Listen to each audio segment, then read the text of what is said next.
Привет из Беларуси! У нас сегодня тема «Цветы к 8 марта». Для жителей из других стран поясню, что у нас 8 марта это Международный женский день. Мы его празднуем. В этот день поздравляют все коллеги мужчин и коллег женщин, мужья поздравляют жен, парни девушек, дети мам поздравляют. И у нас это такой популярный праздник. И, конечно, лучший подарок для женщины, для девушки, для девочки – это цветы. И вот к этому празднику мы стараемся вырастить цветы, потому что это один из дней, в который можно хорошо заработать на цветах. Сложность в том, что нам нужно успеть вырастить именно к определенной дате, потому что после этого уже наши цветы не будут продаваться, а если будут, то уже по совсем другим ценам. Ну так вот, я тоже занимаюсь выращиванием цветов к 8 марта, и сегодня я вам наконец-то покажу, откуда у кальциолярии берутся бутоны. О, смотрите, какая красота! Это уже начинают зацветать кальциолярии. Вот такие странные цветки, да, иногда говорят инопланетный цветок. Ну и действительно, цветки похожи на башмачки. Видите, откуда они растут? Со всех 4 сторон. И каждое растение именно так и устроено. Но зацветает, надо сказать, только один сорт.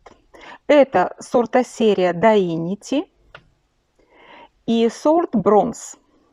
Потому как есть и другие сорта, но они еще не цветут так обильно, как вот этот сорт Бронз. Еще одно покажу интересное растение. Вот только зацветает. Может быть, через месяц мы с вами посмотрим уже в полном распуске. Вот обратите внимание на вот этот башмачок, на цветок. Он такой желтый в горошек. Сорт называется Yellow and Red. Ну, уже можно себе какое-то представление составить, да, что это будет такое за красота. А вот есть еще желтый и красный, те совсем еще не цветут. Вот, смотрите, сорт Yellow Dainity, желтый. И вот совсем еще так и не близко, как предыдущие. Ну вот они все уже с бутонами, но бутоны пока вот не разошлись, да, на все 4 стороны. Есть, правда, наверное, один экземплярчик такой вот. Сейчас я вам его покажу. Ну вот такой. Вот это вот чисто желтый. Но тоже еще не близко.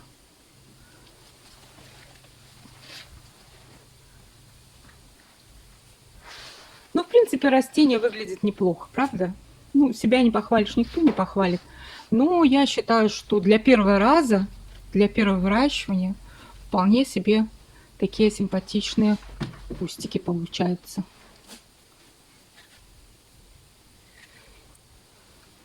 Немножко где-то что-то их хлорозит, конечно, потому что температура сейчас примерно 10 градусов, не больше. Боюсь, что рано зацветет. Ну вот и опять вот сорт показываю вам. Dainity Bronze. Вот он ранний какой-то. То есть получается, что вот одна сортосерия, но бронз у меня зацветает раньше. Значит, надо его сеять попозже. Ну хотя бы дней, может быть, на 7-10 позже, чем все остальные. Ну а внизу тут у меня цинерария. Смотрите, тоже разошлась уже букетами большими. Но тоже еще пока не цветет. Напомню, что сейчас 8 января. Я еще сдерживаю температуру. У меня она около 10 градусов. Ну, до 10. Так, 8, 9, 10. Вот примерно такая температура. Вот моя цинерария. Я обещала рассказать о подкормках цинерарии и кальциолярии. Я пользовалась только 2 удобрениями. Это кристаллоны, расскажу какими, да, кристаллон и кальциевая селитра фирмы Яра. Кальциевая селитра только на этапе после пикировки. Пикировала я в 40-е кассеты, там ячейка 180 мл, и в них выращивала до перевалки в горшки. И вот на стадии после пикировки в кассетках, когда растения были маленькие, я их подкармливала кальциевой селитрой, чередуя с кристаллоном желтым. Кристаллоны брала только 3, как всегда, их у меня и так 3, я другим не пользуюсь. Кристаллон особый, то есть зеленый, кристаллон желтый, кристаллон красный. Значит, желтый на стадии образования корней, когда растения еще маленькие, и нам важно, чтобы у них развивалась корневая система. Так вот, кристаллон желтый чередовалась с кальциевой селитрой в маленькой дозировке. Особенно это касается кальциолярии. Она, как и бегония, не очень любит соли, да, вот, засаливание грунта, поэтому дозировка должна быть маленькая. После перевалки в горшки уже, когда растения чуть зацепились и тронулись в рост, я перешла на кристаллон особый, или мы его попросту называем кристаллон зеленый. Да? Все кристаллоны так называются по тому, как они окрашены. Они такие и есть, да, по цвету. Так вот, кристаллон зеленый 1 грамм на литр.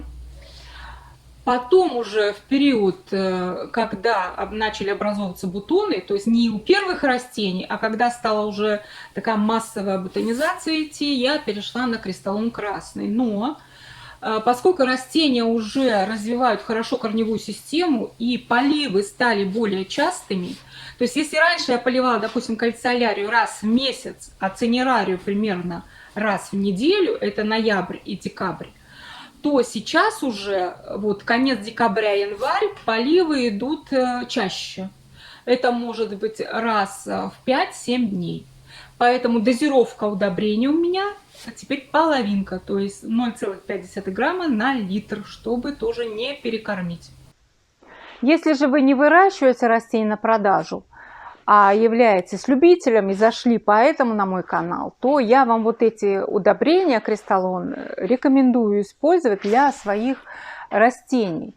Даже достаточно будет одного кристаллона красного. Как только начинают ваши растения зацветать, пользуйтесь ими, больше никаких удобрений вам не понадобится, поскольку кристаллоны – это удобрения с микроэлементами в хелатной форме. Это позволяет избежать множества разных неприятностей с растениями, в том числе хлорозов разного вида. Ну а также, когда растению всего хватает, то оно и устойчивее к болезням становится. То есть удобрение, да, оно не из самых дешевых, но дозировка у него небольшая. Достаточно 1 грамм на литр, если поливаете раз в неделю удобрением. Если хотите 2 раза в неделю подкармливать летом, допустим, когда жарко, то половинку берите, 0,5 грамм на литр. Для петунии ампельной можно дозировку увеличить, 2 грамма на литр. Для бегонии, наоборот, для нее нужно уменьшить дозировку. То есть у нас каждое растение, видите, требует какого-то специфического подхода. Но если вы будете использовать обычную дозировку, 1 грамм на литр раз в 7-10 дней, то это подойдет всем вашим растениям. Так что выращивайте красивые и здоровые цветы, а я вас хочу поблагодарить за то, что вы поддержали лайками мое прошлое видео.